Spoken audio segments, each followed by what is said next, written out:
Various areas.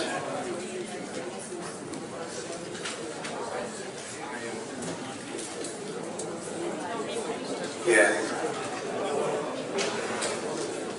We're going to get started, although they are having some technical difficulties getting the PowerPoint up. First off, there's a lot of information tonight. It's been a while since we had our last meeting, but what we're going to do is start with Red with the DOTD to give us kind of an update as to what the monitoring of Highway 70 and the developments with any potential studies going on for detouring if required, etc. Then we're going to hear from Dr. Hecox. We do have some members of the Blue Ribbon Commission who will have an update on the status of the Blue Ribbon Commission. And then we have Dr. Marlin that's going to give us an update on the 3D seismic as to what his interpretation and thoughts are regarding the 3D seismic. So at this time what we'll do, while we're still working on trying to get the PowerPoint up, we'll call Red from DOTD to start his presentation regarding the highway system. Thank you. Good evening, everyone. A brief update on the LA-70 monitoring. We have been installing over the last couple months some continuous GPS referencing sites to measure subsidence. All of them are in except for one. It just came online today. That is the one right opposite of the sinkhole. We've also got monitoring systems in on the 3 bridges. They have been up since April. We've been looking at the data daily as it comes in. We also have some accelerometers that are at the bridge sites and along the roadway. All of those are online except one. We're waiting for the power to be installed. I think it was installed today. We should be able to finish that installation within the next couple of weeks. But for the most part, the system that we have proposed and put in place and presented to y'all in the past is up and running except for the one site that's opposite the sinkhole. We had some issues with obtaining access to the property. Lately we had some issues trying to set up a pad to mount the equipment on. It took us a little longer on that site to bring it online, but it is coming up. Again, we started collecting data this evening on the subsidence monitors. So we have all of the equipment almost in place except for one location, which is the one right opposite the site. And we are getting the data. We're not seeing anything that concerns us with the data. The instrumentation is very, very sensitive. It reads continuously and sends information to us continuously. So right now what we're trying to do is sift through that low-level information to determine where we're going to set our thresholds when we want to go to an automatic monitoring system where we let the computers monitor and tell us when there's something going on that we need to alert responders and consider closing the road or the bridges. So things are going well with that, except for that one site we're having trouble with, and we should have that online and everything working within the next couple of weeks. We are continuing with our feasibility study, which is looking at alternative routes around the dome and also a local alignment detour, which would be just something really short of nature around a localized failure on LA-70. That work is ongoing and underway, progressing well. We're doing the environmental assessments and inventory of what environmental issues we'd encounter with all the different routes and alignments we proposed. We're assessing the utilities that are in place that we'd encounter if we chose one of these alignments. We're also looking at traffic and doing traffic projections for the different alignments. That work is scheduled, the first phase of that work is scheduled to be complete in September, and then we'll start the second phase of that work. I think we have done one public meeting. We do have some more public meetings, and we'll get some more public involvement as that program and project progresses. We do continue to monitor LA-70 daily and the bridges, so we do have someone inspecting them every day. The bridges get inspected every week. We have a team come out to all the bridges, survey them and visually inspect them. We do provide whatever traffic control and signage is needed for the operation. And we do have a contingency plan should we have to detour traffic in the event of a failure along 70. Sorry for the inconvenience this evening. I did have a PowerPoint. I will have it online on our DOTD website, www.dotd.la.gov. You can get it off our website and see our PowerPoint. Any questions? Yes, sir. Have y'all got any plans to have a bypass road built? Yes, sir. We're looking at the feasibility of different bypass routes. Thank you. I think Karen Sangerman, our representative, has a couple of comments and words regarding the highway project. I just want to let y'all know that the bypass meetings have been ongoing. We have a meeting with all of the agencies involved on Friday morning to make sure that there's nothing missing. The permits are going to be there as needed. We shouldn't have to wait for that as we usually have to do. I've been told by all the agencies involved that we'll get that done as quick as possible, and I'm going to just be your eyes and ears at the meeting on Friday. And as soon as that public meeting is set up for us to be able to see it, we'll probably do it here and get y'all involved as soon as possible. Thanks.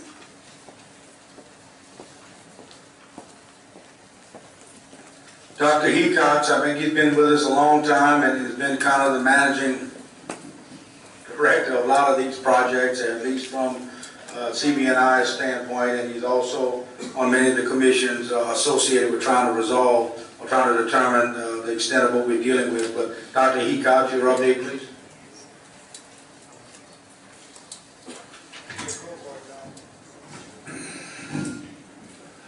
Well, we don't have PowerPoint tonight, folks, so you're going to have to listen to me, and we're going to try to explain what you would have seen if we had it, but we're going to walk through it. The presentation will be online in the morning.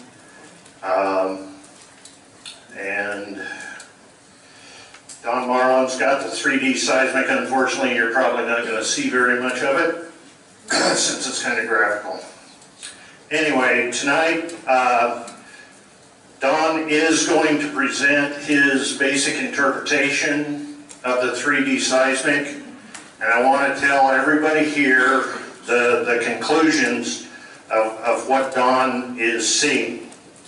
First of all, he has identified what we're calling the disturbed rock zone from the bottom of Oxy 3 cavern up beside the salt to the surface.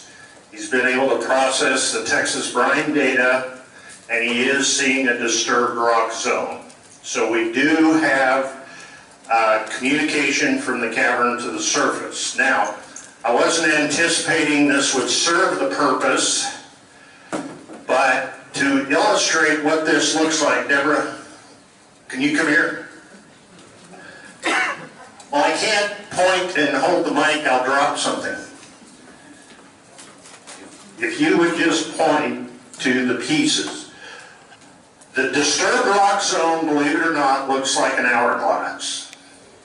And what we've got at the bottom is it kind of bulges out from the cavern at a depth of about 3,000 feet down to about 6,000 feet. And so the bottom of the disturbed rock zone, for lack of a better term, looks like the bottom of the hourglass. Then we go up near where the salt overhang was. We go through a very narrow neck, we're calling it. It's where the disturbed rock zone doesn't show up very clear in the 3D seismic, but we know it has to be there because we've got communication from the sinkhole down to the cavern. So we know it has to be there. We just can't see it too well in the 3D seismic yet. Once it goes through the neck, once it gets above the salt a little bit, it starts to broaden back out again to the point it's about as wide as the sinkhole is now. The sinkhole now is about 1,500 feet across in a north-south direction, about 1,000 feet east-west. The sinkhole is expanding to the south. So the upper part here is a disturbed rock zone below the sinkhole, and then if you go up, it broadens out to what we see at the surface in the sinkhole. So the best way to visualize this, and we've thought of the best way to do it, we actually have some nice fancy pictures that you can't see, is it's shaped like an hourglass. So we've got salt over here, we've got this disturbed rock zone, and we've got the sinkhole at the top. So that's kind of what Don has been able to interpret from the 3D seismic. Okay. Everybody laughed at me when I put that in the car. The other thing Don has been able to do is he has identified several probable gas horizons, and he'll talk about how deep they are here in a minute, but they're down about, what's the shallow one, Don, about 1,400 feet? Probable one is about 1650. He's identified, I believe, 3 probable, okay, 2 probable and 3 possible, and this is 3D seismic speak. But he has identified 5 potential gas horizons on the western side of the Napoleonville Salt Dome, and we think 1 or more of those, maybe all of them, are contributing gas to the sinkhole. Now we're pretty sure gas is still coming up through the disturbed rock zone because it was really quiet in May. The sinkhole didn't have a lot of what they call raindrop bubbles, which look like fish jumping. And July 7th, I believe, I don't know where John is, but I think on July 6th or 7th, raindrop bubbles reappeared. And what these are pretty good sized methane bubbles, and they come up and they're big enough when they hit the surface, it looks like fish jumping. And they call them the raindrop bubbles. I showed a video last time or a couple times ago of raindrop bubbles. So we know some gas is still coming up. How much, we don't know. So he was able to visualize and see gas horizons at depth. The third thing I want to point out to you is I know some comments have been made about the 3D seismic was going to be able to pick out the shallow gas. The 3D seismic did not pick out the shallow gas and where it might be. However, we've got conventional geologic methods that we've used now to map out where the top of the aquifer is, where the gas might be accumulating. So even though the 3D seismic did not show where the gas was, we've still got a very good definition of where the gas is. And I had a new map I was going to show you tonight of where the gas is. But we had to go back a couple steps and use traditional geologic methods to define it. But we do have a good idea of where the gas is in the aquifer. The other thing, there were some questions raised, why did it take so long? There was all kinds of things that have gone on to legally give Don Marlin access to the data. 3D seismic has a lot of legal stuff behind it, and it took a while to get through all that legal process. He got it. He's finished his interpretation of the Texas Brine process data, and you would have seen it tonight if the projector had worked. And it does take time. I said it before, this is a complex situation. This is not just out finding oil and gas.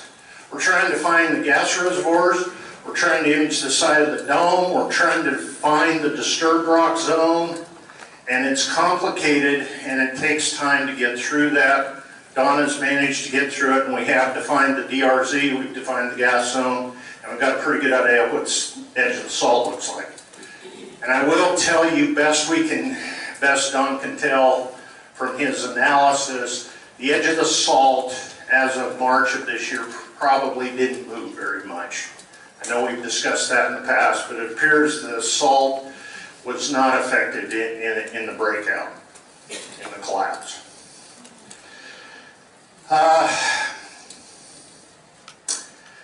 The other thing, for a lot of reasons, it has been decided that DNR has tasked on with reprocessing the 3D seismic data. And the reason is there's some new computer programs, for lack of a better term, which will enable Don to see even more detail in the 3D seismic than he can right now. That processing has been going on now for 3 or 4 weeks, I believe, Don. We're supposed to have the final results by the end of the month.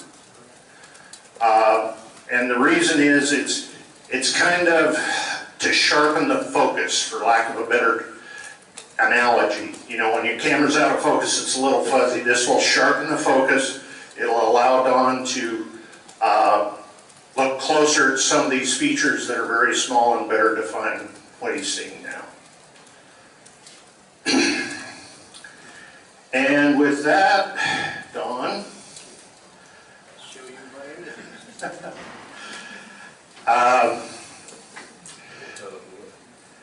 I think what we do, you pull it up and I'll hold your computer up. I know it's going to be tough to see. I'm not going to show it to the entire audience here because you won't be able to see it, but I'll use it as a prop for me to walk you through what I see. And hopefully with arm waving and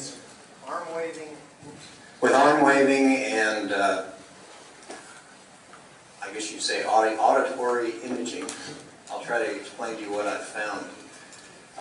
Thanks, Gary, by the way, and thank you all for having me down here.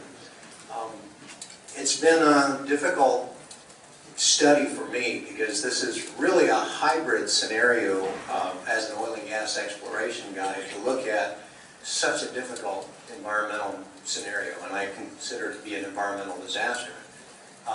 Right up front, it's hard to understand, it's hard to control, and it's hard to predict. With all the experts in the room, from DNR to CB&I to Texas Brine's experts, if it was that easy, we would have said, here's the roadmap and this is what it looks like.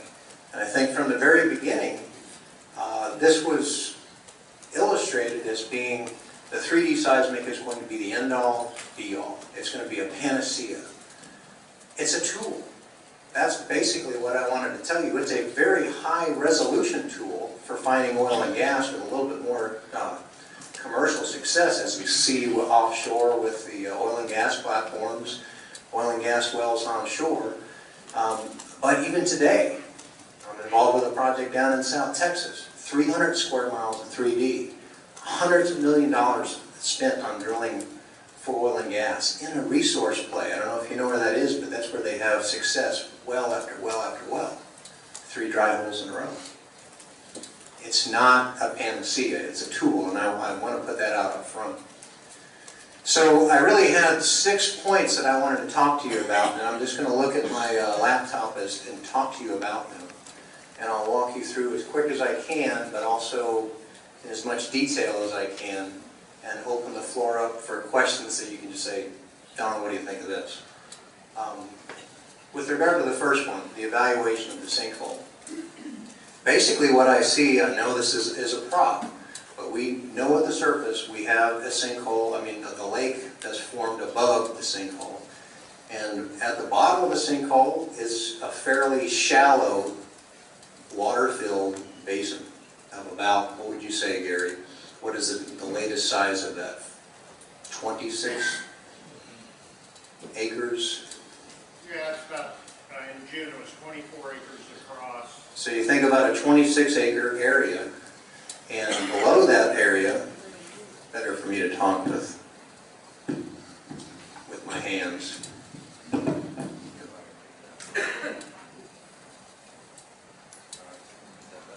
No, there we go. So we've got a lake up at the top, but essentially what the seismic shows is you see the salt on the seismic on one profile, and you see layered reflectors. And these reflectors don't represent beds, but they represent interfaces between different layered rock. And on the left-hand side, or on the, let's say, the western side of the salt dome, we have a lot of layered reflectors. And then as you come up underneath the sinkhole, you do have a cone that has very chaotic reflectors within it, which represents that there is disturbed sediments underneath the sinkhole.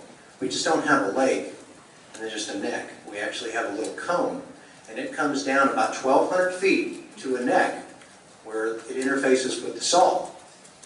And then it becomes very, very narrow from about 1,200 feet down to approximately 3,000 feet, and then it widens a little bit. Not as wide as the sinkhole, but it does get out another 400 to 500 feet in size.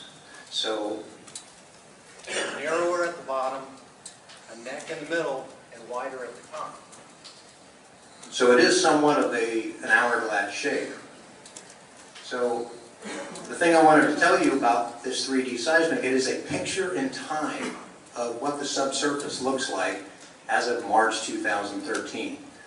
It's a static picture. And the problem that I've been wrestling with here is that it's a dynamic situation. We have oil and gas coming to the surface. We have potentially gas zones liberating through this disturbed hourglass feature. And I see oil and gas, small pockets, at least 2 probable ones and 3 possible ones that are adjacent to this hourglass. And here's the wrestling issue. We have a static picture, but a moving target. So I can tell you that I see something in March of maybe 8 acres in size and a 5-foot hydrocarbon zone. But is it there today? If I say, let's drill a well and drain that and relieve that gas, we may drill a dry hole because it's already been liberated to the surface. So it's a 4-dimensional issue that it's a very, very difficult thing to understand. And it's not at all common in the oil and gas business because we look for hydrostatic traps, things that are just in place and do not move. We drill them, we set casing in there, we deplete them, we move on to the next project. This one we might drill, may not be there because it's moving through the system. So on that first item underneath the sinkhole, it's about a 1,200-foot cone of disturbance that I see in the seismic. And if anybody wants to ask a little, or take a little peek before you see it on the internet tomorrow, I'll be able to sit here and talk to you about it a little bit later. But there'll be a lot of people around the screen, so hopefully they'll understand why it's going to be difficult. What's the volume of these potential zones? And I work in acre feet, so this volume of this cone of disturbance would be about 11,000 acre feet. How many million scuffs is that? I would say on that basis, I did the calculation, but it actually comes down to, I think, in the order of 450,000 cubic yards. Don't hold me to that. I'll have to bring out the calculator later, but I think an acre feet. So that's the first issue. An acre foot is 43,000. 560 times 1. Right. So then take acre feet, divide that by 27. Bingo. 6 minutes. Okay. I didn't bring that number out with me, so hopefully you can have that calculated by the morning. So, thanks. Okay, I'll just go through. That's the first item, so let's questions on the first item. Have y'all checked it deeper than the salt dome for gas? Have we checked deeper in the salt dome for gas? I understand it, got a gas pocket about 60,000 feet down. Any leaking out of that coming up? This data was recorded only to 3 seconds, and 3 seconds of time is roughly in the neighborhood of about 12,000 feet. So we do not have a record down to 60,000 feet. So you ain't going that far? No, sir. Good. But So you're saying we got 450,000 cubic yards of gas? I can give you the actual number once I give you a calculator. But it's 400. It's a volume. There's no gas in this that I can see. This is an area of disturbance underneath the sinkhole. And in that area of disturbance, you have some faulting going through there. You have chaotic reflectors that represent disturbed material.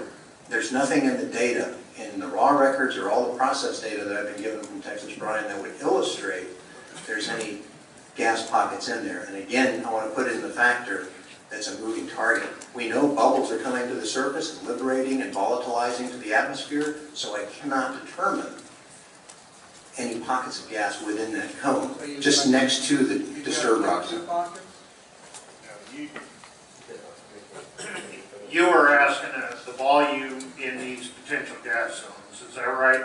Okay. Yeah, the volume of I'm gas. trying to figure out how much gas we got. You told us That's 45 million scuffs once. Those are 2 different issues. Okay, the volume I gave you then is what's in the aquifer now.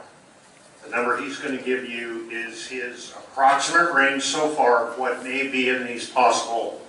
The 11,230 acre feet that I see is the upper part of the Okay, hourglass. Don, he wants to know how much gas are in the 5 gas zones. approximate volume. Approximate volume in the 5 zones. The 2 probable ones are about 60 million cubic feet of gas. The 3 possible ones are 150 million cubic feet of gas. The volumes range from 8 to 10 acres in size, and the thicknesses of the zones represent anywhere from 5 to about 10 feet. That's the best interpretation I can make of these 2 probable and 3 possible. And I want to explain to you the level that I made. Possible ones, I see hydrocarbons by all the indicators of the volumes of data that I've gotten from Texas Brine. That means there's an area that looks like it has saturation by all the seismic evidence and well evidence that I have. But it is so far away from the hourglass that it's only possible that we can go through a tortuous path to the hourglass and up to the surface. The probable ones are those areas of saturation that I see that are adjacent to this hourglass, and they have more probability of getting into it. The final level would be proven. I can't prove a pathway. I can't draw a highway marker from these gas zones that I see and tell you definitively that it goes from this gas pocket into the disturbed rock zone, up a conduit, comes into the sinkhole, and then goes laterally into the aquifer. That's a proven statement. I'll never be able to do that, and you won't find anybody in the business to tell you that either. All I can do is, like, if you were an oil and gas operator, I'd say, drill here. And this is your highest probability of finding oil and gas. Well, look, I don't want to monopolize the time. Oh, sure. The volumes that you mentioned, 60 million cubic feet and 100 million cubic feet, that compares to the cavern, which used to have brine. No, it does not. About 90 million cubic feet. These volumes are hydrocarbons that are adjacent to the disturbed rock zone. Well, I understand. And they may have been there before the sinkhole occurred. Well, my point is, if you're talking about a volume which is order of magnitude like the volume of the cavern, which I maintain it in, then for goodness sakes, you want to be able to figure out whether it's got gas. Why can't you put a pipe down into it and get it out? That might be a possibility in the future, but that hasn't come up. It's not like it's a small postage stamp to drill into. That's correct. None of these are commercial deposits. They are so small. But if they are present, and they are physically huge. That's physically huge. Well, there is. In the oil and gas sense, no. In an environmental sense, yes. In the sense of, you're talking about the number of cubic feet that were in the cavern, which the cavern is as big as the Empire State Building. I think we're confusing 2 issues. I haven't really talked about the cavern volume yet. We I jumped understand into that. oil and I gas understand zones. that, but you said 60 to 100 million cubic feet, and the cavern is 90 million cubic feet. So I'm saying it's of the same. Cubic feet of gas versus, I think that's 90 million cubic yards or cubic feet. No, it's cubic feet. It's 11 million barrels equivalent. Yeah. So my point is that the oil and gas did not come from the cavern. The oil and gas is present outside the salt, and it may have been present there before, but I see it in the 2013 data, and I have very poor data in the 2007 data to say it was there before and it's there after. It hasn't moved. So they are possible and probable zones. So are you seeing crude as well as gas? Oh no, I just see a hydrocarbon event. And that's one of the problems with seismic. You have to go through and do some more modeling to identify and determine what is a gas hydrocarbon, gas zone, an oil zone versus a water zone. And there are ways to do that, but not with the data that I have delivered to me today. All I can say is this is a probable hydrocarbon zone. And the first thing I'm going to do is I'm going to say this is its equivalent size in gas.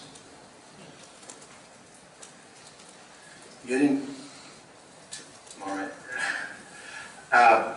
Bob, you're right on the volumes.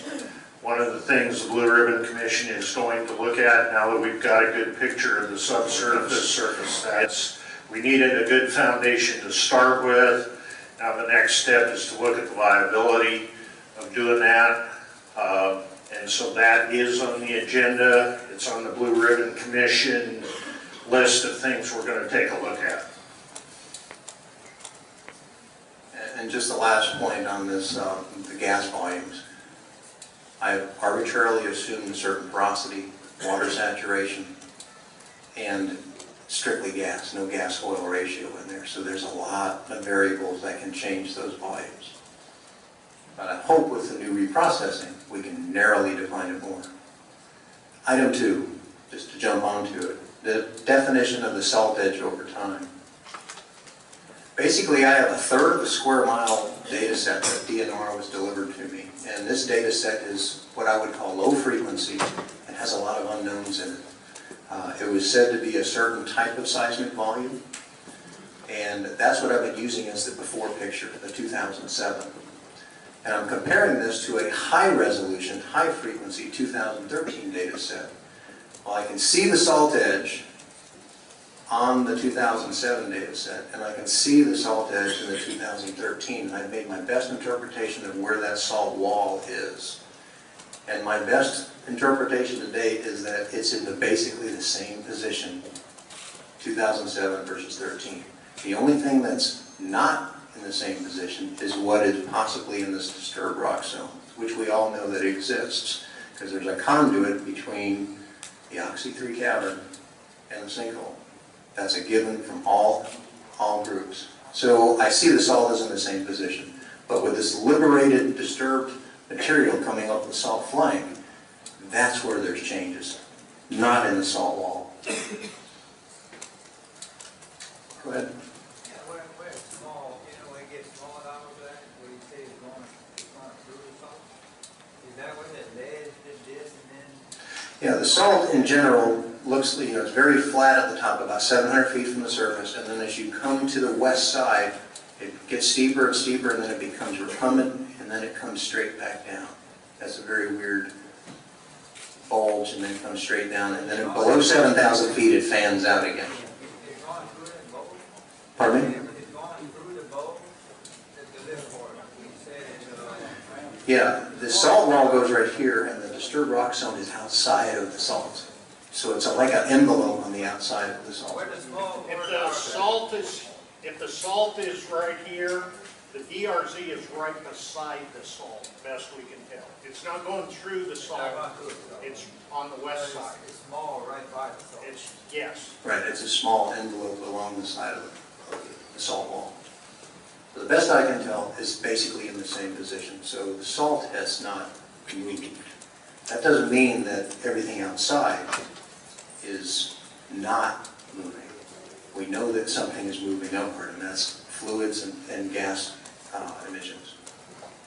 Don, just ask a question, going back to the gas, and I'm trying to get an idea. You're saying you got 60 million cubic feet of rock zone that you believe is saturated with some type of hydrocarbon. No, 60 million cubic feet of gas. All right, gas. Now, I guess for the resident's position is, you know, what's the significance of that? So you make a determination, what are we trying to accomplish now is to try to give these people a timetable of, you know, if we continue to vent at this present rate, how long can we be in this stage? How long can we be in this event? Well, as Gary had mentioned, our best interpretation of the thin veneer of gas that's in the top of the aquifer, at about 130 feet, our best interpretation from the well logs, the PDK logs that we've drilled out here, which are about 32 now, is that there's about 45 million cubic feet of gas in that thin veneer in the top of the aquifer. So compare that to 60, it's almost a balance. I understand. I guess, you know, we've been here a year, and it's not, and we're trying to get to these interpretations. We're hearing about gas and hourglass and disturbed rock zone. I guess everybody's here and continues to come to these meetings. What is the significance of all of this? You know, the significance is if I can determine what volume is in the ground that is liberating to the surface, part of it is balancing, doing the mass balance between the two. So if this is all the gas that could liberate from the subsurface into the aquifer, then we know what kind of timetable we might be dealing with to deplete this reservoir. All right, so And assuming, it's either going through flaring of the gas wells, or it's volatilizing to the atmosphere through bubbling. I'm just getting, you know, at 45 million cubic feet of gas, at the present rate that Texas Brine is venting off, I see years of venting, not months, not years. Marty, what all this is meaning, we're in for a long haul. Okay? I think that's what we're here to tell the people. We can talk in scientific terms, but the reality of it is based on best estimates from the scientific community, is that we got millions of cubic feet of gas, and at the present rate of venting, we're here for years to come. Well, it's not just venting, Marty. The sinkhole continues to grow. It continues to expand, as people know. We've got a long ways to go.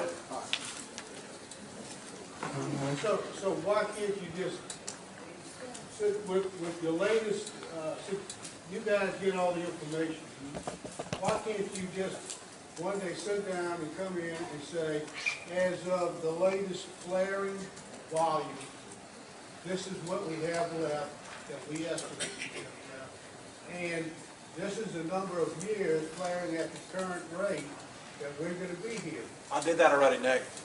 And what is it? If they flare at 25 MCF a day, if they flare at 25 MCF a day, it's a little over 3 years. Use it today as an example, they're flaring about 17 MCF a day. So in that estimate, we're almost 5 years. So it really is dependent on how much volume they can actually get to flare. All right. Now that's based on Simple calculations. We have about 16 million that has been vented through the calculations. Take that away from the 45. Also in my suspect estimate, I took 1 million off for the bubbling locations and then used the remaining amount to calculate. Now we're stuck on this 45 million, but how do you know that it's not more than that? If there are other possibles, probables and possibles. And I'm relying on the folks here, and I don't know who wants to respond, but that's the early estimate as mine. Nick, here's what the problem is. We know we still have gas coming up the sinkhole. John takes videos of it every time it goes out on the hydro track, so we're pretty sure it's still coming up. The rate it's coming up, I can't tell you. But the chances are we still have some gas coming into the MRA. So the number I gave you several months ago was 45 million. That was what we could account for at that point in time. If you're venting and you still have some coming in, it's going to lengthen the time it takes to relieve all the gas. That's just the way it is. Right now, there's a lot of investigation going on, but all the data we've got says they're taking gas out, but we've got some additional gas coming up through the clot zone. All right. Along with that, so you've got gas coming up, and it's coming up everywhere. You know, right now we've only talked about methane and natural gas. Sunday, I happened to have a geologist come to my house, and he had a hydrogen sulfide analyzer. Took a test and he got 2 hits. Coming out of the ground, bubbles.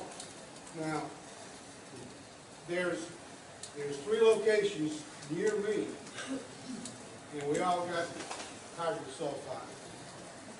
All right, so we haven't talked about that coming up. You know, apparently it's like the gas. At first we didn't have bubbles. Eventually the volume built to a point where the bubbles are everywhere. Nick, right now, we've been on the hydrogen sulfide issue since it started. All the gas samples we collect are analyzed for hydrogen sulfide. The most recent one, we haven't got the results back. We only sampled Monday. The hydrogen sulfide hits that are showing up in the community, I'm viewing those as positive hits. What we don't know is where that gas is coming from, where the hydrogen sulfide is coming from, because we're in a swamp environment. Some of it could be from decay of material. But right now, we are looking at hydrogen sulfide every time we collect a gas sample, okay? And we've just retained Dr. Saunders from the University of Auburn is a hydrogen sulfide expert. He's now under contract with DNR to come in and advise the Blue Ribbon Commission on the hydrogen sulfide issue. Have you, with the test that come up with H2S, have you run into serious issues relative to hydrogen sulfide or? The one field hit is 6 ppm. Usually the action level is 10 parts per million. The 6 ppm is something that we have to watch. We have not, and now I'm talking about in the community. Obviously the hydrogen sulfide, as we've reported before, out of the cap rock and out of the cavern is way above any health and safety threshold. But right now what we're doing, we're checking the bubble sites, we check the ORW wells, we're checking the geoprobes for hydrogen sulfide every time we sample them. We are getting low hits in the community. I can't explain why it hasn't been there before and now it's showing up. As you said, Nick, things are evolving. Every time our guys go out to check the geoprobes, part of their routine is monitor for hydrogen sulfide. Well, you know, well, if yours is about hydrogen sulfide, go ahead and ask it. Mine was kind of. Well, when they come to check my geoprobe,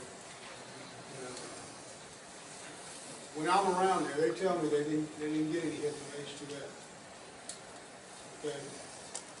But 10, 15 feet away,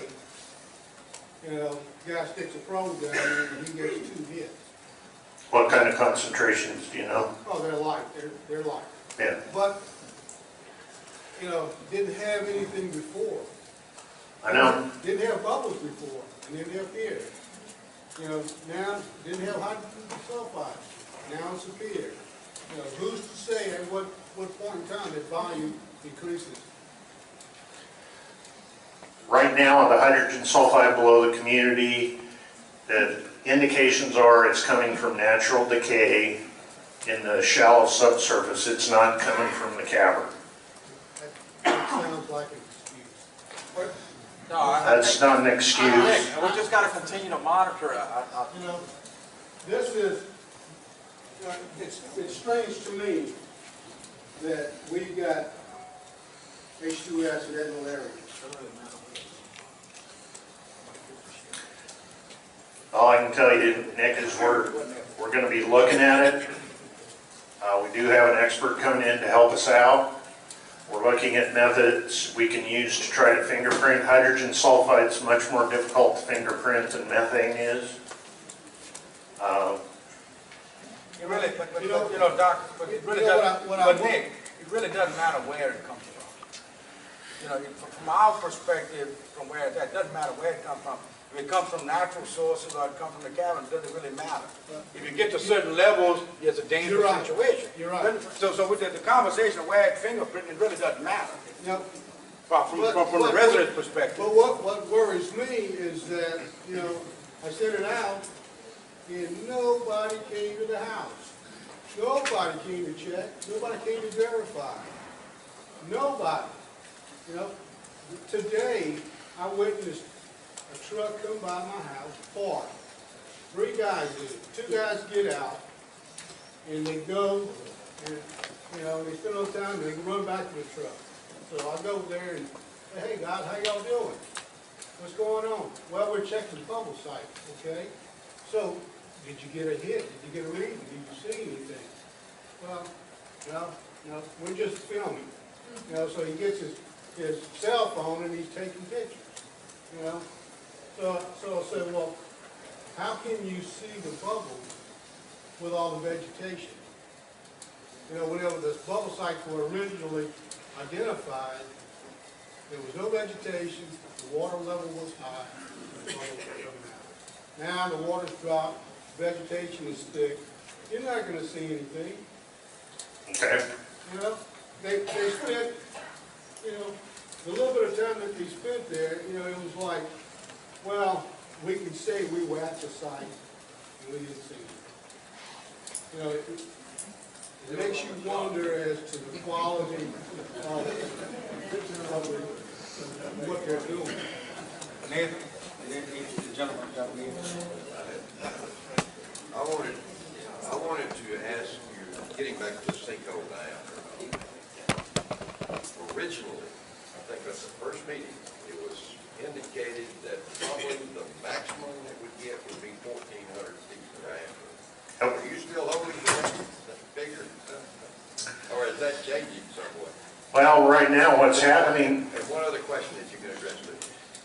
Do you feel that at some point in time, if it does expand, it seems like it's moving somewhat to the south, is that correct? it most certainly is moving to the south. Okay. Do you think they will ever get to a point of being able to break into Bayou Corne itself? Bayou Corne, either one of them? Yeah, either one of them.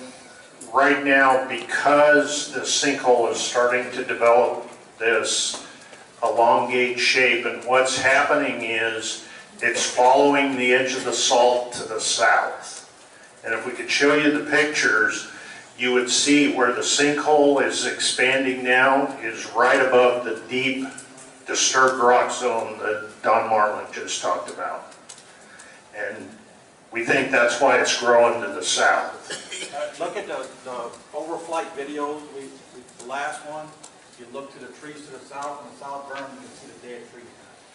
But what it's doing now is following the edge of the salt.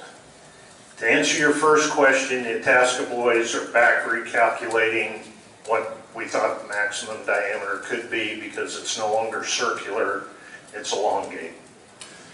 And 1,400 might, they're probably won't hold true. I'm trying to fix that. that's my number, and I'm not sticking to it, okay? Okay. Nathan. I think I asked you this last meeting we had, you said you couldn't answer it. You just said it would take however many years to bid this gas. Emailed this to Stephen Shue, never got answers. You said you couldn't answer it. Why haven't any more bid wells been put in? And if you can't answer it, somebody can answer it. If it takes so long to bid with the wells we have now, why not put more?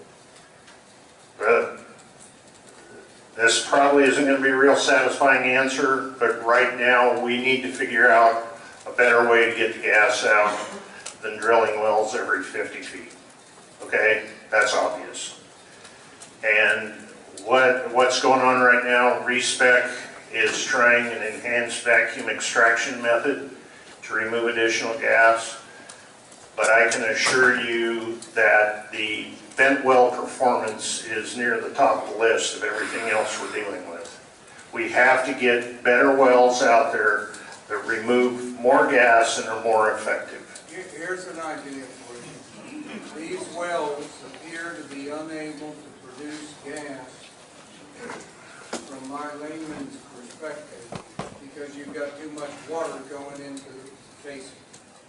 Yeah, well, Just a minute. If that's true, why not convert the wells to water wells and then use relatively low-tech degassing procedures to get the gas out of the water and then re-inject the water back into the aquifer since you haven't done anything except take gas out? yeah, you're talking basically a coal bed methane well, and that's one of the designs we're looking at. We're talking. Why haven't these suggestions come up until we ask questions? It's always, you're going to do, you're going to do, you're going to do. Are we getting anywhere? Are you getting anywhere?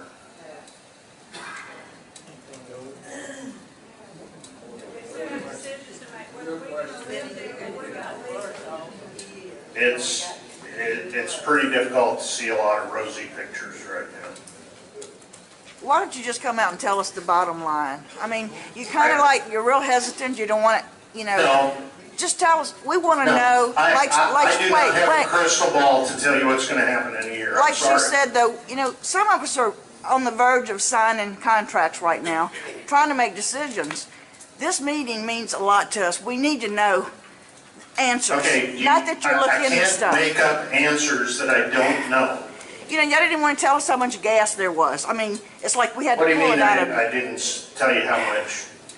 Yes, I did. No, when Don was talking, I mean, he just kind of beat around the bush. He just would not come out and say how much gas until Bob pushed him. You know, y'all just don't seem to be wanting to tell us the truth. I gave you a number. I gave you a number. Okay. That number is a floating number because it's... What does a number of 60 million cubic feet mean to me? Okay, here's how it works. In my mind, 60 million cubic feet of grass in the ground, 45 in the aquifer is almost a balance. If that's already moved out... That doesn't mean anything to us. We need to understand what you're saying. Okay, I just told you the bottom line. We're in for a long haul process. Been telling us that for a year. Right. It's been a year. Yeah. They have to improve. That's right. And it's going to be many more years. What I just heard you say is that the gas wells that we're operating, of which we have 40, aren't going to get the job done. I don't see how they will. Well, All right, so the best answer to this whole thing is that Texas Brine step up, buy the people out there that are willing to negotiate and get us up and get out of here, and then settle with the people who want to stay. Because as we understand, Mother Nature's going to fix this thing when she gets ready. And what you're going to do is make sure that the gas and stuff gets out of here at some point in time and protects our environment. we're working to try to understand the problem. People are frustrated. You can get mad at me. I understand your frustration. I wish I had better answers, but I'm not going to lie to you when I don't think I've got the answers. We are in for a long haul, okay? Now, as for the home buyouts and stuff, that's a personal decision each person's going to have to make. So what that tells us is that, you're asking, where does that put you? With, all we can do, and we said we were going to rely upon the experts and their best opinions. With these experts telling us that they think it can be years with bubbling gas, small traces here of H2S, whatever else. From a parish's perspective, evacuation is going to remain in place until that's resolved. So what I'm hearing you say, what we're trying to say is that you could be very well under evacuation into next year, 2 or 3 years. It's temporary living. This is temporary. This is not permanent. Our permanent can take it away. This is not an evacuation. It's almost a relocation. Be honest with you. Somebody on evacuation for this amount of time, and potentially at that amount of time, I'm just being honest with you. Because people ask me, I get called routinely. I hear this, the evacuation may be lifted. I'm hearing this, hearing that. Based upon these types of opinions and forethought, and what their best opinions are at the time, I don't see any immediate end to it from the parish's perspective as far as the order is concerned. I walked a year of my life already. I can't afford to bear this anymore. I would like to say, stop the science project until the people are bought out at a fair price, not something you can't replace your home for. They're unreasonable right now. I can't comment one way or the other. You may very well be right. From our perspective, we can't. This seismic stuff has not helped a bit. It didn't work. So we haven't gotten anywhere, and we're still sitting here waiting to be bought out. If it's such a dangerous situation, I would think Texas Brine would be, our lives would be their utmost importance. That's what We can ask Texas Brine, they have some officials to comment to the extent they want to comment in a minute after we finish this presentation, but I agree with you. But to answer your question is, where does that put us? We need to make decisions based upon what we are hearing and what we've been told for quite some time, and at least as this thing evolves, I don't think we're in a position to make any adjustments to the evacuation order, and it can be there for a long time. So, if you're saying you need to make decisions and preparations, that we're giving you our best estimate. Now, as far as what other situations, they can comment to the extent they want to comment. They're here, and we will ask them to make comments after this presentation. But why don't we ask one more question, then I know Dr. Marlin, we asked some questions, and we want to get to this stuff, but then we'll let him kind of finish up with kind of the other issues he wanted to say. Well, the flares losing their rate that they are venting out. I mean, usually when we pass by the flares, they were up and jumping big, and now, I mean, they look like a candle burning. Y'all had some discussion about, being able to operate them more efficiently and all, and it looks like maybe that they're just not doing what they were. Well, the flares are doing okay. It's the wells aren't producing the gas to the flares that they were a couple months ago. So the reason it looks like a tiny flame, there just isn't much gas going to the flare anymore. So does that mean there's less gas, or it's not moving? In some places, there's less gas. There have been all kinds of operational issues with the vent wells too. So they're not working like they should, I mean, or like they did at one point. That's correct.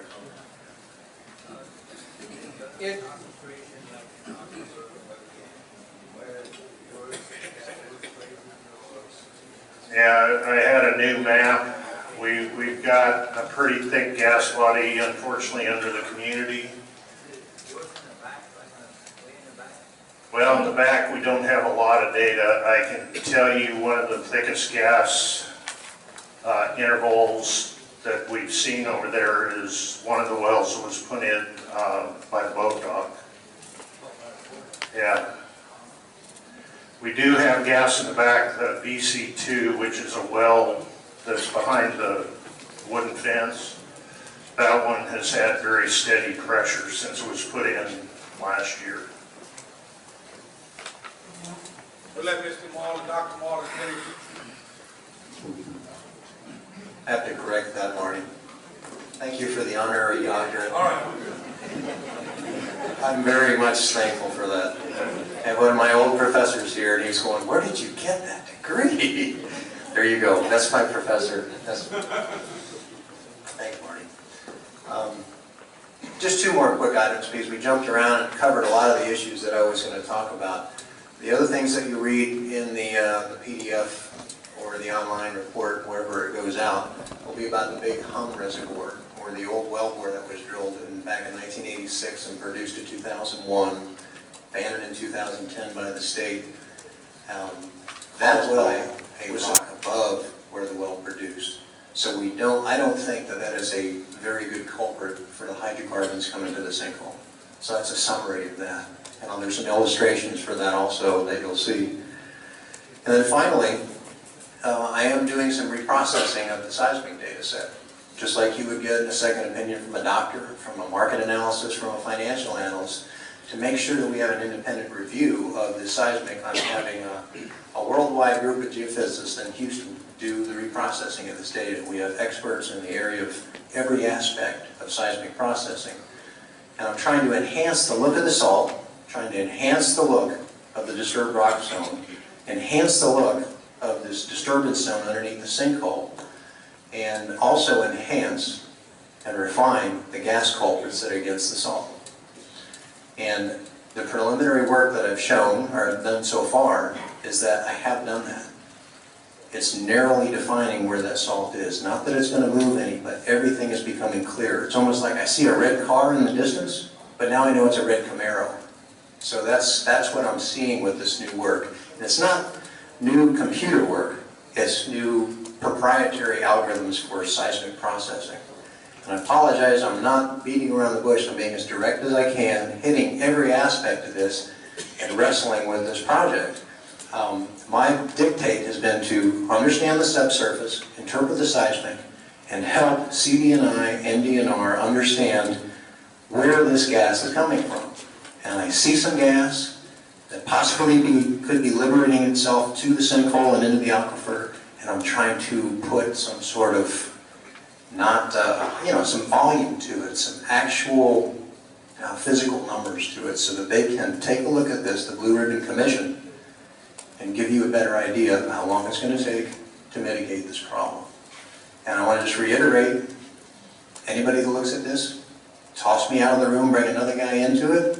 It's hard to understand, hard to control, and hard to predict. And I think that you even said that about the sinkhole widening. It's not a definitive answer right now, but I'm doing the best I can for you. Any other questions?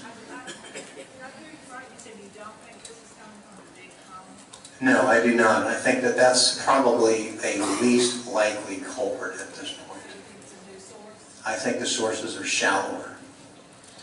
And there were probably oil and gas reservoirs in very, very finite, very thin layers against the salt. And when that cavern breached, it broke those up, and they either went to the surface or they got injected into other reservoirs. And that's what I see in the data. And I wish I could tell you right now that that volume is going to go out, and this is how long it's going to take, but that's a difficult question to answer. Sure.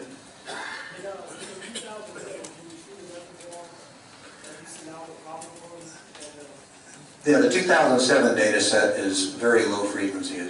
I do not see the same ones in the 2013 data set. So the 10 possible ones I was looking at before as potential, those have been refined, and now I'm narrowing it down to 5, and 2 of those are probable.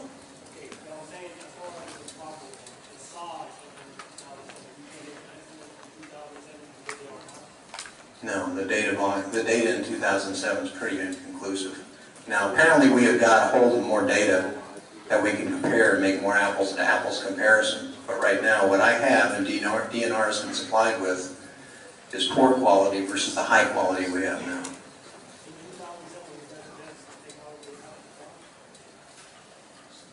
That's hard to say because I don't even know the parameters of the design for the chute. I was given a cube of data and said this was shot in Napoleonville West Salt Dome.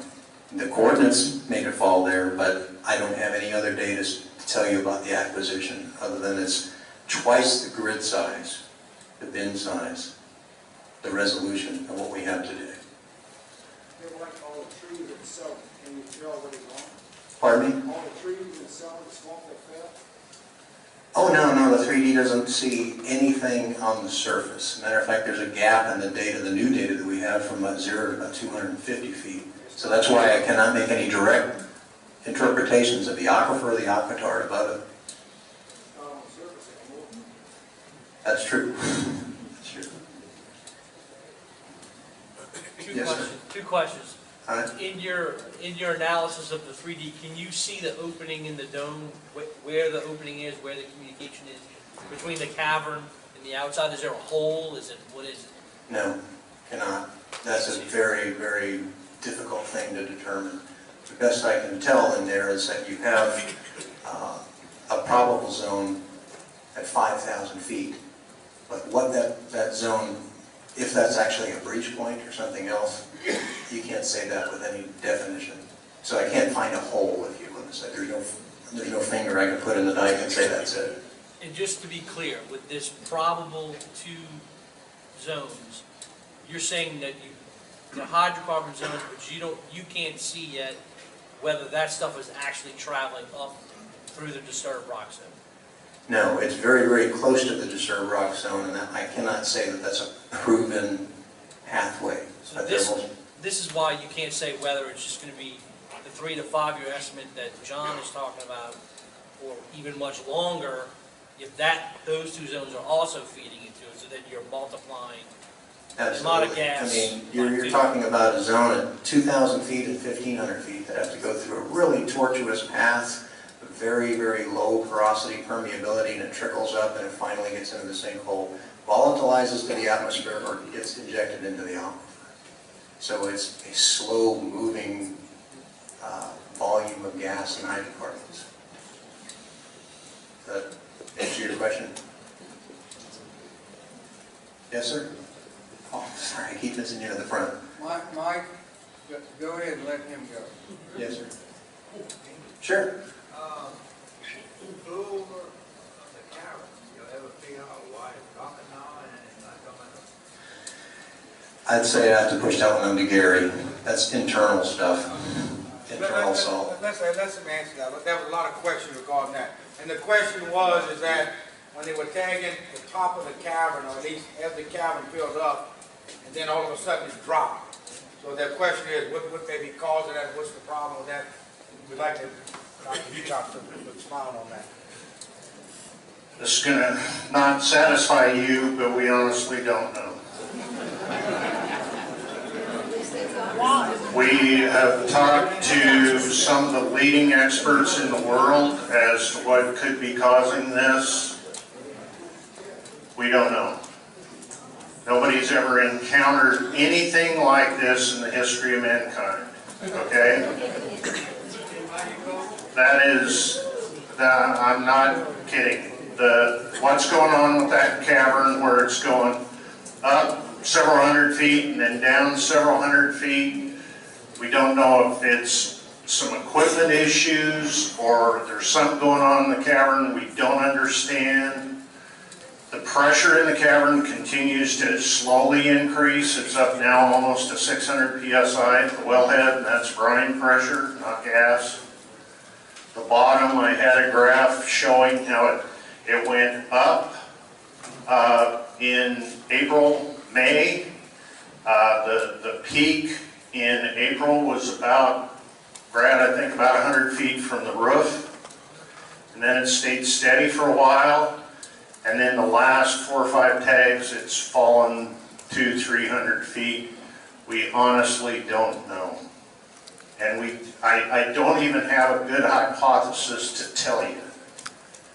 But it doesn't do me any good to stand up here and tell you stories if I don't know. And I'm telling you right now, the world experts have looked at this. We're talking to them all the time. We don't know.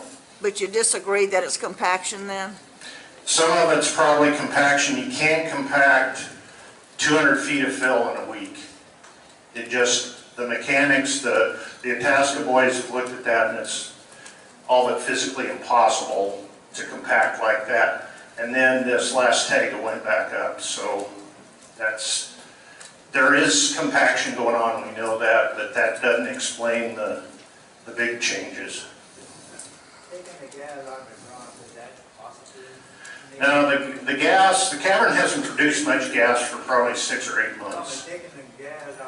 Now the gas is coming out up here, and a little bit's coming up.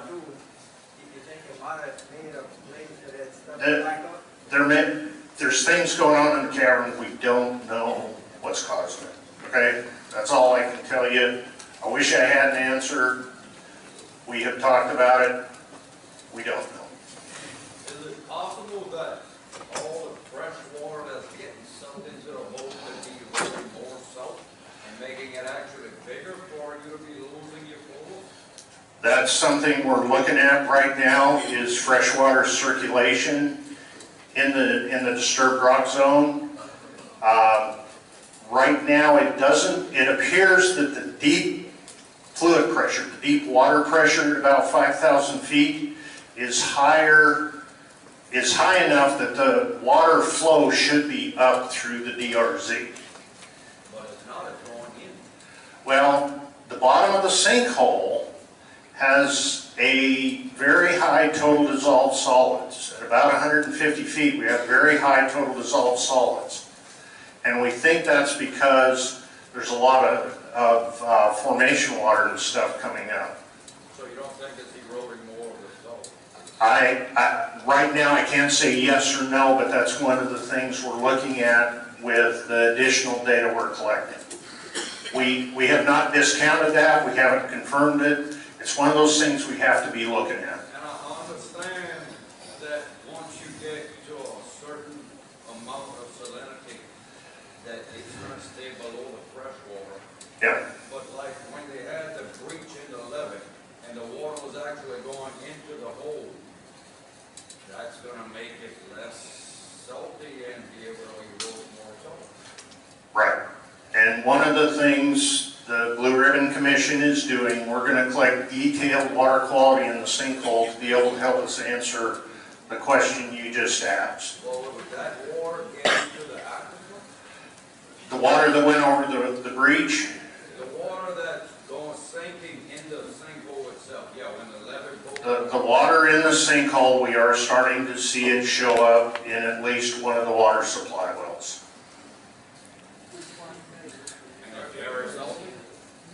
And the way it shows up, the salinity in the water supply well increases, and that's what we're seeing over time.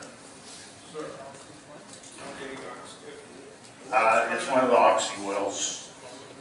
I think it's Oxy 1 or 2, I can't remember. The water's coming out from underneath. It's coming out into the sinkhole. The sinkhole is being, the water level is going to rise in the sinkhole or pour over the edges. Now it'll probably go out in the aquifer. Okay? You won't be able to fill the water up in the sinkhole. The aquifer is very, very permeable. We just finished an aquifer test in the sinkhole. So any water that comes up, it's going to tend to spread out in the aquifer. It's a good gravel aquifer.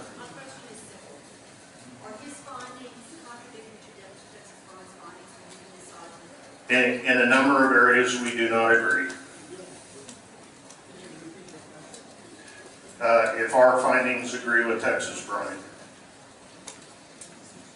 Saying the sand, you lose the sand out of the aquifer where Yeah. the water going into the aquifer? Yeah, we're pretty sure some of the sand in the aquifer is going down through the disturbed rock zone. We think that's one of the causes for the very long period events, the wavy lines we see in the heliquarters. And that's also why we're getting this broad area of subsidence in the sinkhole. Can you explain why y'all don't agree with Texas Brine? I mean, you're using the same, y'all are both using the same data. Why aren't y'all seeing the same things?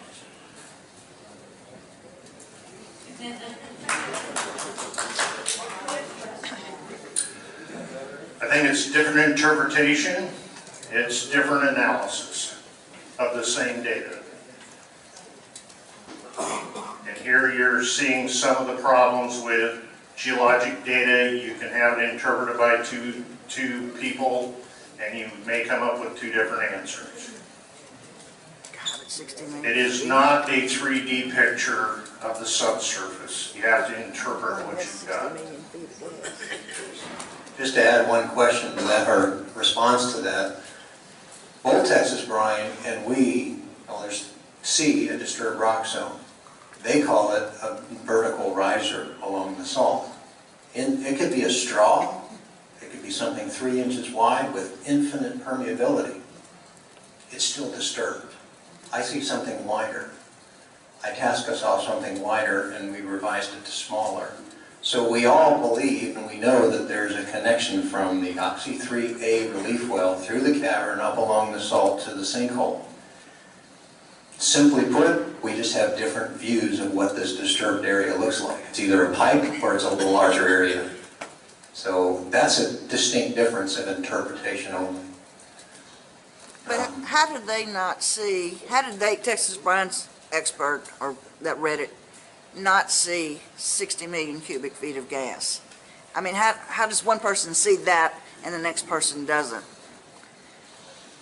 That's an interpretation difference. I've been told and dictated to find gas next to this that could be liberating to the surface. So I looked at it with every angle that I could with all of the variables and said, that looks like possible gas, that looks like probable gas. They agree that there's a disturbed rock zone, but they have not defined where's the gas coming from. Theirs was, it's the big hump. I think that's less likely of a culprit than these shallower zones. So that's another difference of interpretation between both of us.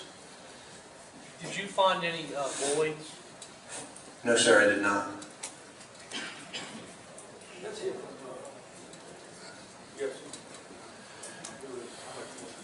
Well, I was just going to update the people on what we do know, and I wish I had more answers for you. I told you when I first came down here 11 months ago I was going to try to shoot as straight as I could with you. That's what I'm trying to do. We've talked about the cavern. The one thing I want to tell you, the burp event that was on July 6th that brought the rain drought bubbles back to the surface of the sinkhole, we did observe an instantaneous increase of 15 psi in the cavern within seconds of that burp appearing. So the communication between the sinkhole and the Oxy 3 cavern is the same as it has been now for months. We're getting 10-second data, and the line's right there. You can't hardly see it, but essentially it was straight up. So the communication between the cavern and the sinkhole is still there. The size of the sinkhole continues to grow. It's growing at about 150 to 175,000 cubic yards a month. The acre. Because what we think is going on is the lower disturbed rock zone, the deep one, the deep part of the hourglass, is pretty good size. And we think the sand and gravel from the aquifer is going down through the neck. And it can't go real fast, and it's slowly expanding. And if you look at the recent June survey, the expansion is to the south, which for Highway 70 is a good thing if anything good can come out of this. Going to the south is the way you want to go.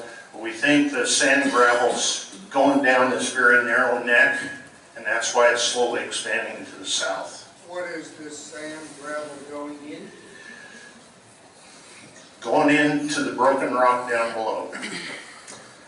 We are not at a stable condition. The fact the cavern is doing this. So in other words, it's compressing, right? Yeah. Things are compressing in depth.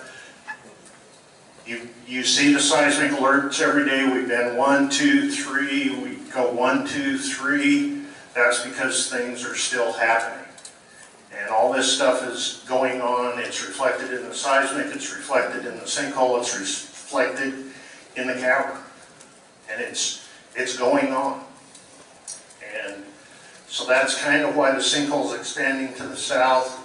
We fully expect the sinkhole expansion will be more towards a southerly direction now that we have an idea what the subsurface looks like. But that expansion could go on for a considerable amount of time. What about toward the Bayou Corne? Right now, it does not appear to be expanding much, if at all, to the west. Early this year, you know, it was expanding to the west, and the trees were sinking and everything else. The expansion appears to be to the south. If I could show you the picture, it would show why. The reason is the upper disturbed rock zone, the upper part of the hourglass, is right under the sinkhole. Okay? So the sinkhole had to fill up the holes and stuff in there. Now it's starting to expand to the south where we have the deep disturbed rock zone. But the upper disturbed rock zone doesn't go much beyond the berm, the western berm. So right now, my concern for it expanding further to west towards the community is reduced somewhat, because it appears to be going south. Pardon? It's following, if I could show you the map, the edge of the sinkhole is tracing the salt dome almost perfectly. I mean, the edge of the, we use -10-foot sinkhole contour, it's lining up perfectly, and you can see where it comes out and goes in. So it's following the salt. If the sinkhole continues to the south and reaches the bayou, what are the implications? And what is, do we have a contingency plan in place that could help that situation? We don't have one now, but it's got to be looked at. Okay, part of the problem I keep running into is I'm telling you stuff that's pretty new, and people want answers. I'm telling you stuff that literally we figured out in the last 2 weeks. We haven't taken the next step. What does this mean? To protect the bayou, protect the fish and everything. That's the next step. And we got a cabinet under the rock formation where the sand and stuff is going, or?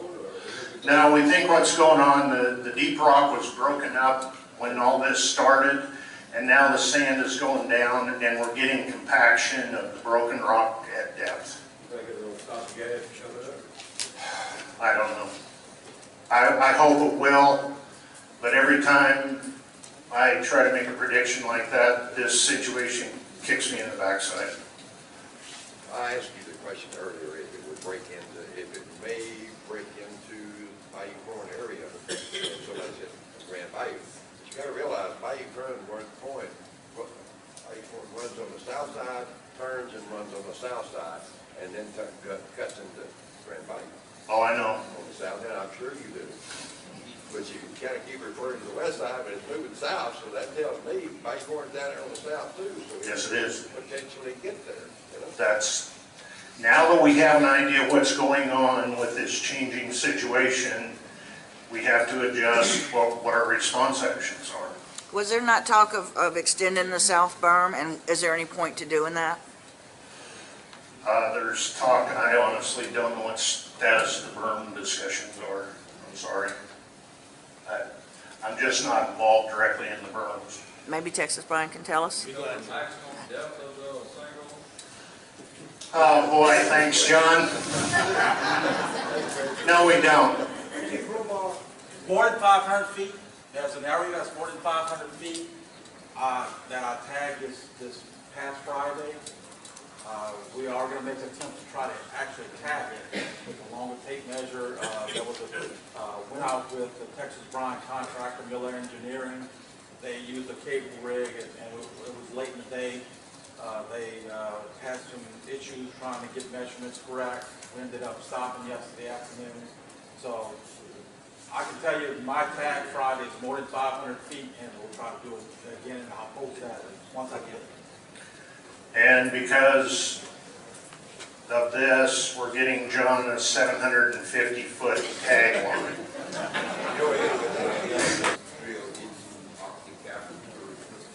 How much pressure do y'all have on there right now? Right now, the brine wellhead pressure is about 590 PSI. Why is that? I don't know. There again.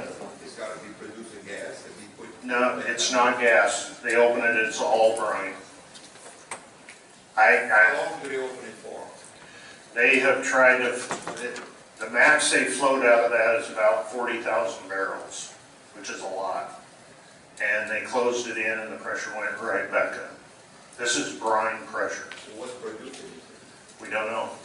Usually to produce that kind of pressure, you have to have fresh water eating on the salt. Well, there's things going on we don't know, but I can assure you it's not gas.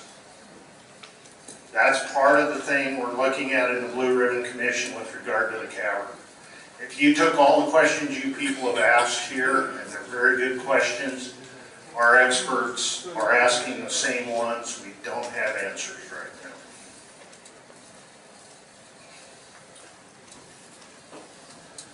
now. I will be around afterwards. I think that's it. We talked about the vent well performance. The cone penetrometer, there were a bunch of questions on that. One thing I want to say on the cone penetrometer, we have set up a detailed technical meeting with Texas Brine next week to go through some of our concerns on, well, all of our concerns on the CPT investigation and how it's being done. Right now, the CPT investigation is an experimental program.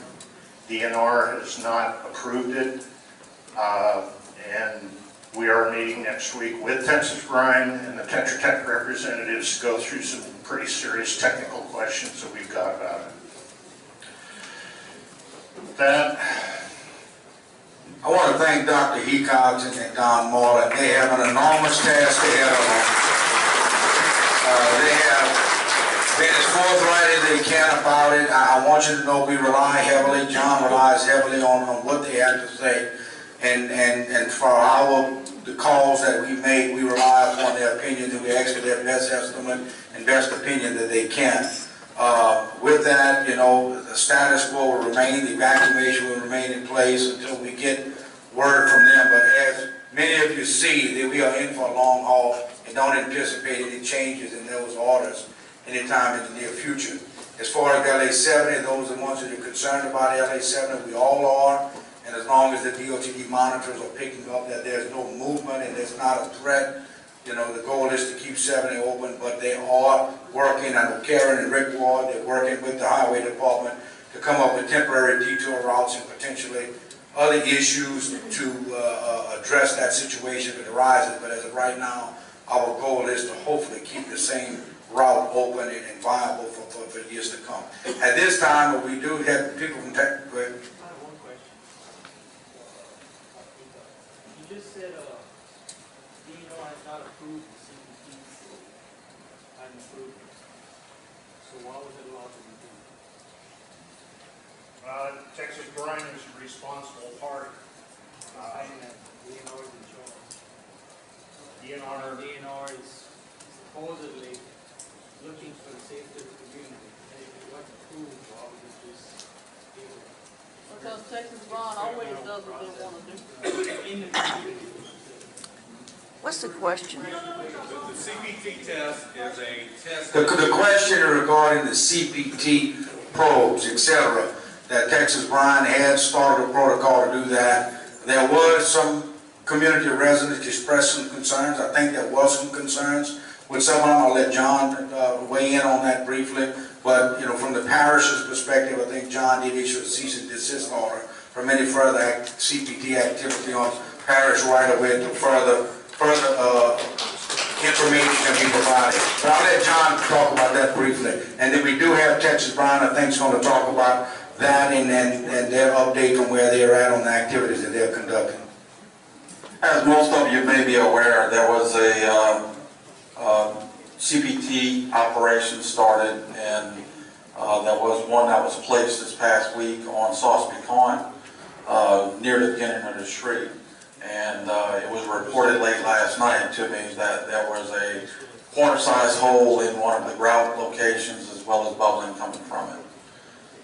So early this morning I did go out first thing, put my air monitor on it, and I got to a 77 LEL, putting the monitor in the hole.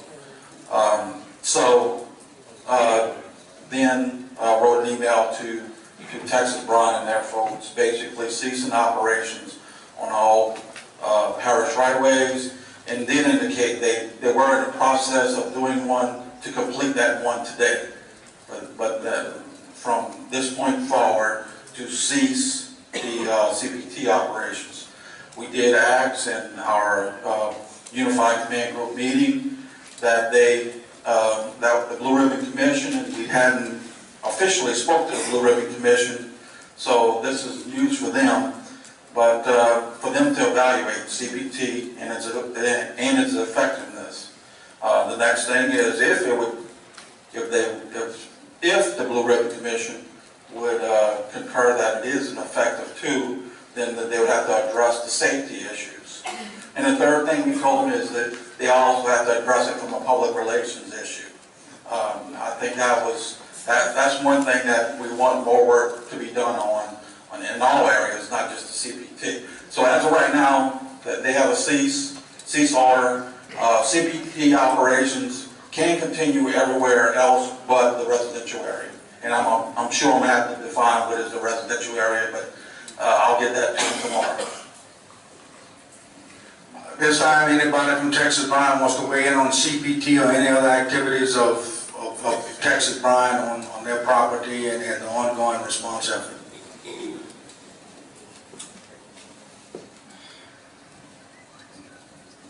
I'm not sure I'll survive this, but I do have information I'd like to share with you. I'd like to give you an update, give you an operational update, tell you a little bit about some of the developments from our perspective. As we've said all along, our response here is dedicated to sinkhole containment, known stability, and gas mapping and venting. In our opinion, the gas mapping and the venting is the highest priority. Now, I know that there's a lot of uncertainty about CPT testing, but it is absolutely critical for us to get the gas mitigated. It is our way to simply go in and test multiple sites where we can finish our characterization of the MRAA aquifer and any gas-bearing zones that are in the clay member above the aquifer So then we can be way more effective at going in and producing observation and relief wells and getting the gas out of the ground. What we were doing before was kind of a random, just jump in and get accurate type approach. The CPTs are minimizing the uncertainty, and it's going to enable us to be a heck of a lot more strategic, and I think a lot more effective at getting the gas out of the ground. Okay, so we will certainly cease to operate in Bayou Corne. I understand that this morning there was a probe in one of the streets that was observed bubbling. John sent us an email and alerted us to it. We sent folks over and looked at it, and indeed it was bubbling. We thought that originally that it wasn't a CPT. There were actually two in close proximity. The one that we perceived to be ours was the one that was not leaking, so we were quick to conclude that it's not us. Well, we found out later it was us. There are two CPT boreholes there.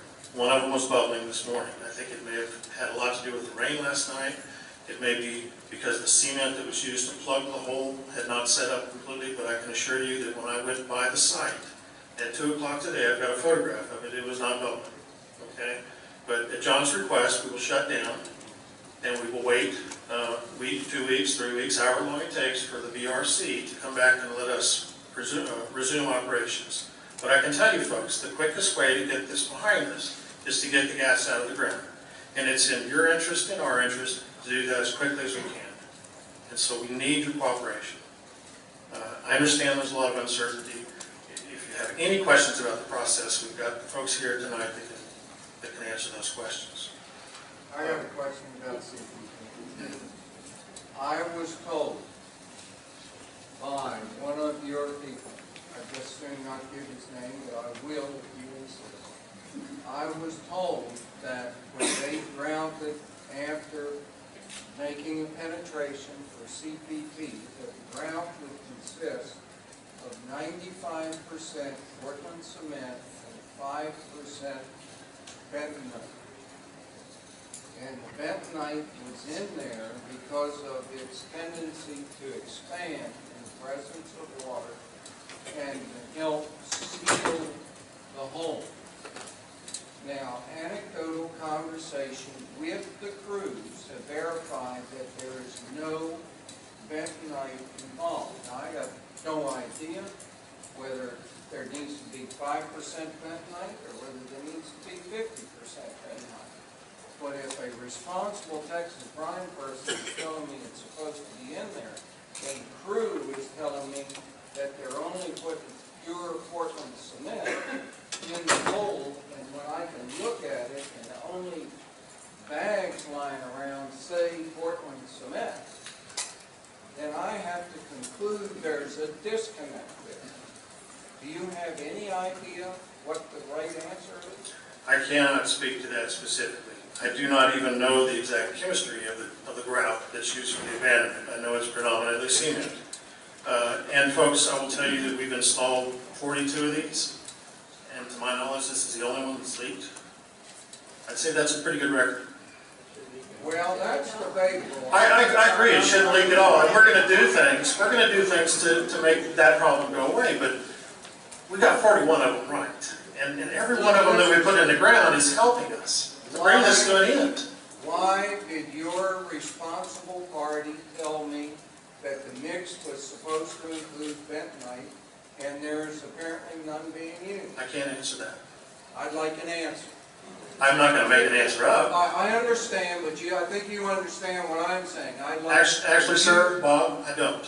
I don't know that 5% bentonite is any different than 2% in a cement slurry. I think you need to find out the answer and give it back to us. I think you need Is that a reasonable request? I'd like to finish my presentation if I may. And I encourage questions, honestly. I'll answer the questions I can, ma'am. Yeah, but you can find out and get back to us. Mark, got a couple of them. Yes. I'm really concerned about the truck, actually, that they're using to do this work.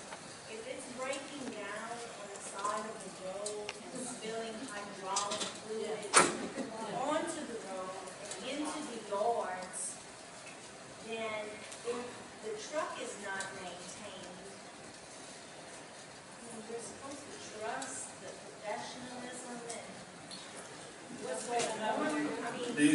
The CPT rigs are very unique. They're not very common. These rigs have come from remote locations. We have had a problem or two with one that resulted in some spills, some on our own property.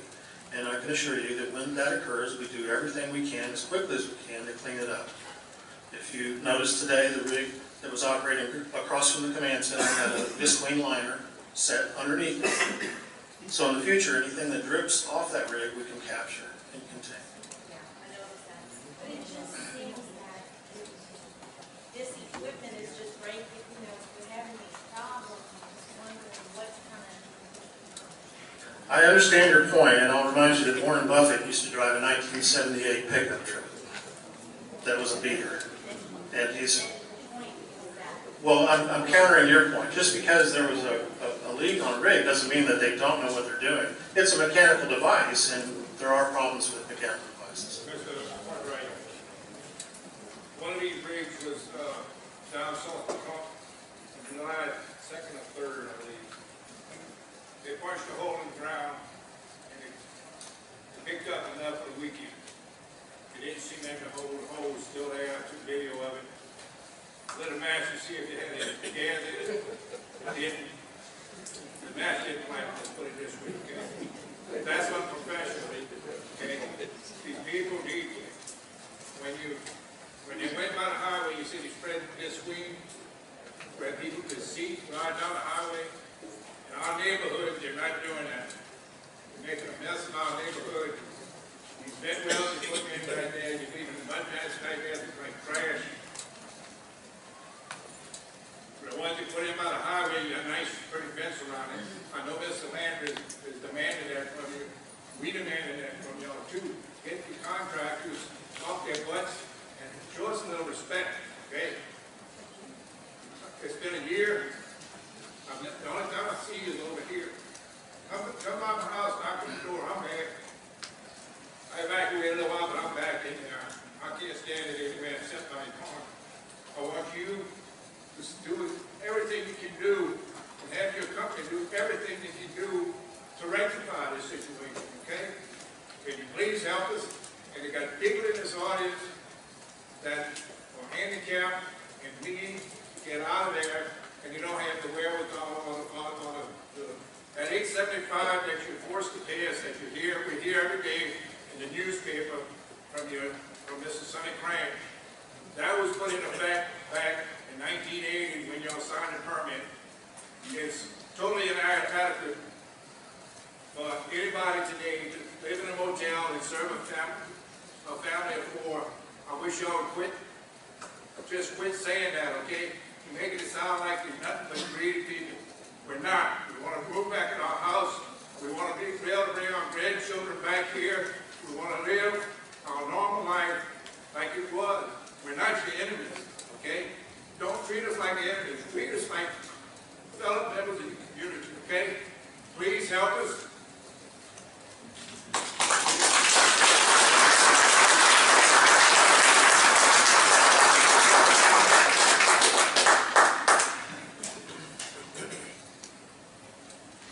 That's a passionate plea, and I totally get it. I totally get it. There have been a lot of lives that have been turned upside down in all of this, and we're absolutely committed to getting this resolved, bringing it to an end. I know you can't see it. I know you can't see it, but let me offer a perspective. What have you heard tonight? Who have you heard from tonight? We've heard a lot of technical stuff, showing what's taking place. Have you had an opportunity? Well and good. The test that they see that the damage that has been done. But it's not doing anything for the property owners and people that are out of their homes. 2 months ago, that gentleman right there said, we're going to start the buyout.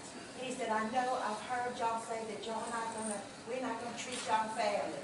It's been 2 months and will one person in this room stand up that has gotten their money for their lot or their house? Would they please stand up? There's nobody standing up. That was 2 months ago that man made that announcement to us. He said, we're going to treat you fairly. He said, I know you don't believe me, but he said, just wait till the first people get their money. And he said, and see if we're not treating you fairly. We're dying. You're taking our lives away from us, and we just don't know where to go or what to do. You have our hands tied. We can't go anywhere. Brad is going to come up at the completion of my remarks, and he will give you an update. We're very pleased. We're more than pleased with the fact that we've accomplished about 60 settlements, or 60%. Well, where are they? Ask one person to stand up and say that Well, they got their I think what you're asking for is who has received cash. Right. And that was 2 months ago. He made that statement. Right. But they won't look at it now, but 2 months ago. These mediations are a joke. They are. They really are. It's been a year for us. A year. I know you can't understand that you're not out of your house. Well, you haven't had your life turned upside down. You don't know what it feels like. And we all feel this frustration. We're just tired of it. I understand. Are you not in your home? I am not. I haven't been. Are your neighbors in their homes? No. I haven't been in my home for 1 year. My home is deteriorating. What difference does it make if we're in our home? That's right, I'm in my home, and I want to get out. Do you feel unsafe in your home? Yes, I feel unsafe. But you're still there. That's damn sure, I'm right. I wrote a submarine and I felt unsafe too, for a long time. But yet I was there and I re-enlisted. No one has ever given me the opportunity to I'm here. So all of these people are on our house? No, I'm not saying you're wrong. I'm not saying. You disagree with it? I'm saying that there's a large percentage of the residents in Bayou Corne who are still in their homes and don't feel. I think you're wrong. How many are still in their home? Do you know? You think that's a large percentage? Yeah, deal with us. Deal with us. And we are dealing with that. But ma'am, it takes time. You've purchased homes. You've done real estate transactions. It takes time. We can't just write a check every time we sell. Right, because we had some folks down the road from us a few years ago that it happened to them and they were out of their homes within a month or two. 52 days. So you stop and think about it. This has been 1 year. 1 year.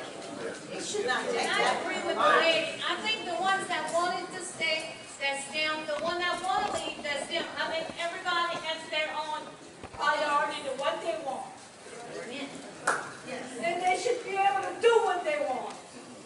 You beat us down so bad in these mediations that mentally, you just beat us down. It wasn't mediation, it was manipulation. We're told one thing and that never comes through to us. Pure A long time manipulation. ago, Mr. Sonny used to tell me when I went to pick up the check, the sinkhole is not going to be sinking anymore.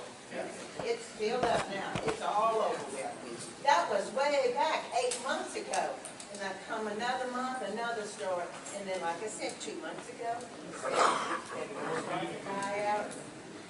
And because of the time situation, I thought I had to always get a lawyer. I didn't want a lawyer. I wanted to deal with y'all. I felt like a fair way. But because of the time limit that was being told to me, I had to hurry up and go get a lawyer at the last minute. I'd like to know, can you, in your, just in everyday language, could you describe our community to me? Describe my community. Do you know my name, by the way? I do not. Do you even care? Oh, sure I do. Well, why don't you I'm offended that you would suggest that I don't. Well, why don't you ask her what her name is?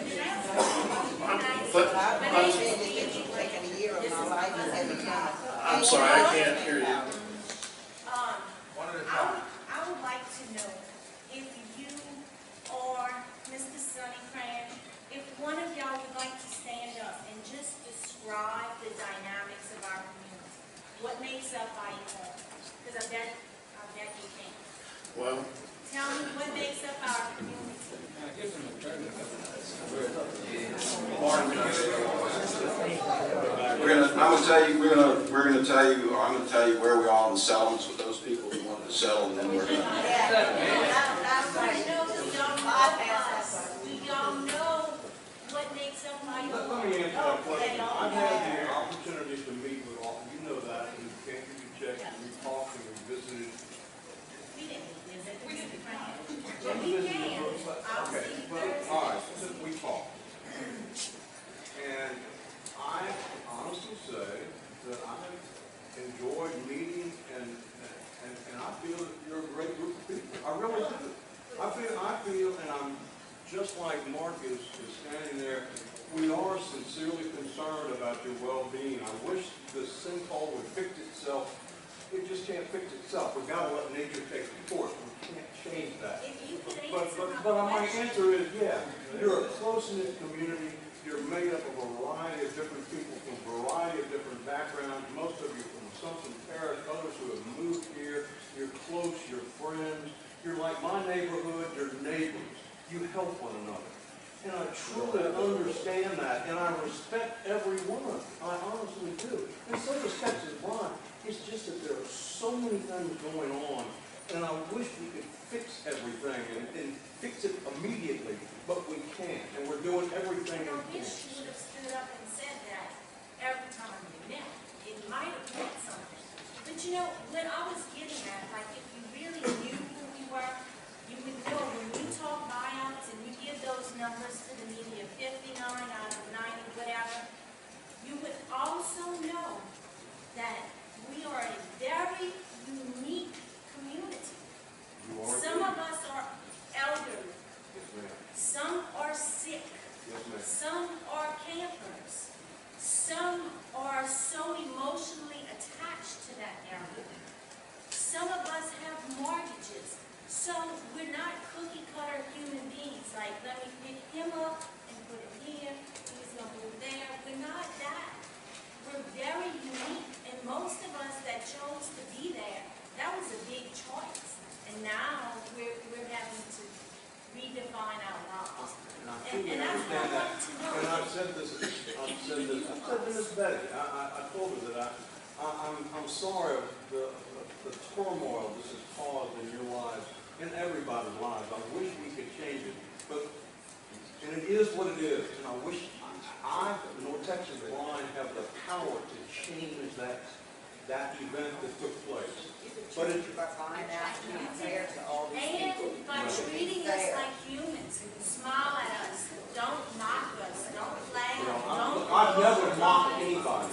I have never mocked anybody, nor has anybody in this country ever mocked anybody. Somebody has mocked anybody. You know, so just treat us with respect. I respect you. He respects you. Everybody with this company. Yes, sir. I would appreciate if you would expedite and take care of people like Betty and Ronnie.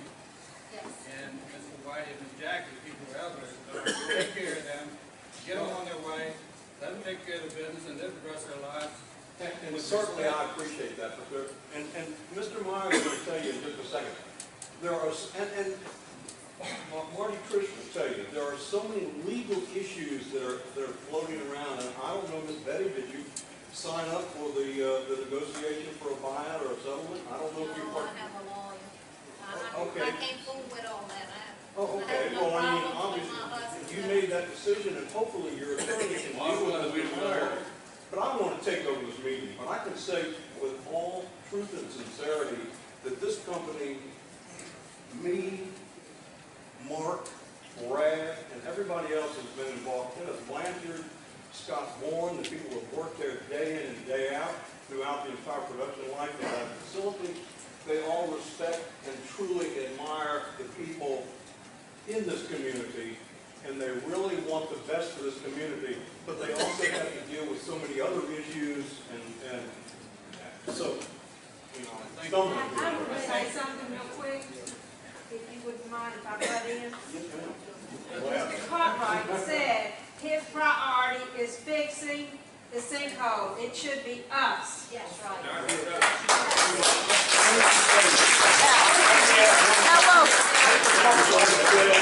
I listened to him.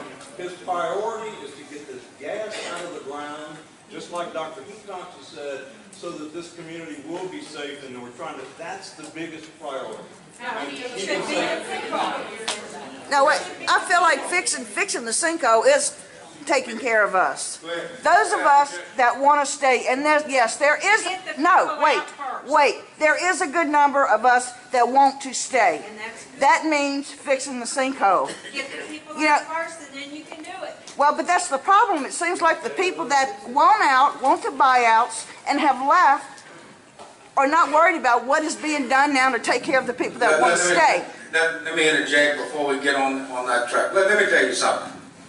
It ought not be who wants to stay and who wants to leave. It ought not be that. You know, for Mr. Cartwright, and I'll take issue with him standing right here. For him to say, well, did your neighbor leave? It's safe. Let me tell you something. It's not safe. And I say to you that is because there are risks involved with you staying. But those of you that decide to stay, you stay with the understanding that the risk is there. And that's your choice. And we are committed to see this thing through, that the environment is cleaned up. But for those that want to leave, they need to be taken care of as well. We ought to stand as one community. Everybody has a different ultimate risk tolerance of how they want to proceed. But this is not an evacuation. It is evacuation. It's long term. Now, I respect those that want to stay. I respect those that want to ensure and try to maintain the community and the relationships that they've had and they've built. I respect those that say they had enough and they want to move on. It shouldn't be pitting one against each other. This is their problem. They ought to be resolving it, and they ought to be able to resolve all of your issues. We are relying on the state's experts. We are relying on the state's experts to give us expert opinion and their best estimates of what we're dealing with. Relying on their expertise, we're making the calls that we need to do as local officials. And we're going to continue to do that.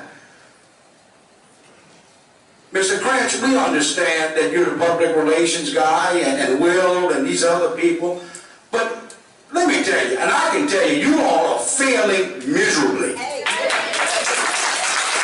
may have worked, and Will, I don't want to call you out, you may have worked in the BP incident or whatever else, but BP put $20 billion up, and we can't even get our damn parish's bills paid without getting cut 15%. This is a miserable failure. Now, and all I can tell you is this. When people, for example, Miss Candy, somebody, she drives up near the hydraulic hose is leaking on her property. If you're a public relations individual, you ought to have everybody's name, a list, a telephone number. Call these people, say, look, we're going to be working in this area on this street. This is going to be going on. We'll have a road crew out there, everything else. I don't know what y'all do in those trailers all day.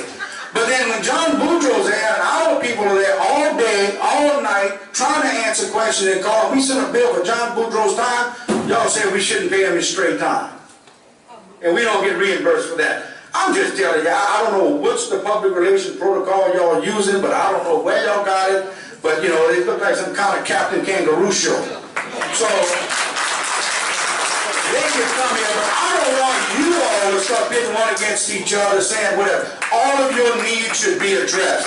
Whether you want to go, that should be handled. If you want to stay, we're going to fight for the environment, but all of you need to stick together as far as one mentality. It's not your fault, it's not your neighbor's fault, it's their fault. Now, we'll let them continue to say what they want to say. We're going to let John Boudreaux close it off. Yes, sir. Along the lines of the bill, get to answer one simple question. How much are you willing to give her for her property? The maximum amount. What you want to do is you want to go back and forth and see how cheap you can get it back. If you gave her a straight answer one time, it'd be over. Let's do that. Good point. Let's do this. We'll give them the opportunity to say what they want to say. A lot of times they're going to say, well, we were interrupted and everything else. Let them say what they have to say, put their cards on the table, explain what they want to explain, then we'll close it up and let John close it up. We may hear from there else. But we don't want them to leave saying, well, we were going to tell you this and that, and you didn't get the opportunity. So let's hold the question to them. If they want, to the extent they want to make any further comments, let's let them make the comment. One last question. The court's given us 30 more days to be able to settle with other people. I I can't comment on that. I'm not a part of that. Okay, well, if they want to make, to the extent they want to make any further comments, we welcome it. All they gonna do is get up there and lie to us. They wish on making no further comments at this point in time. John Boudreaux, any last comments you want to say before we close up the meeting?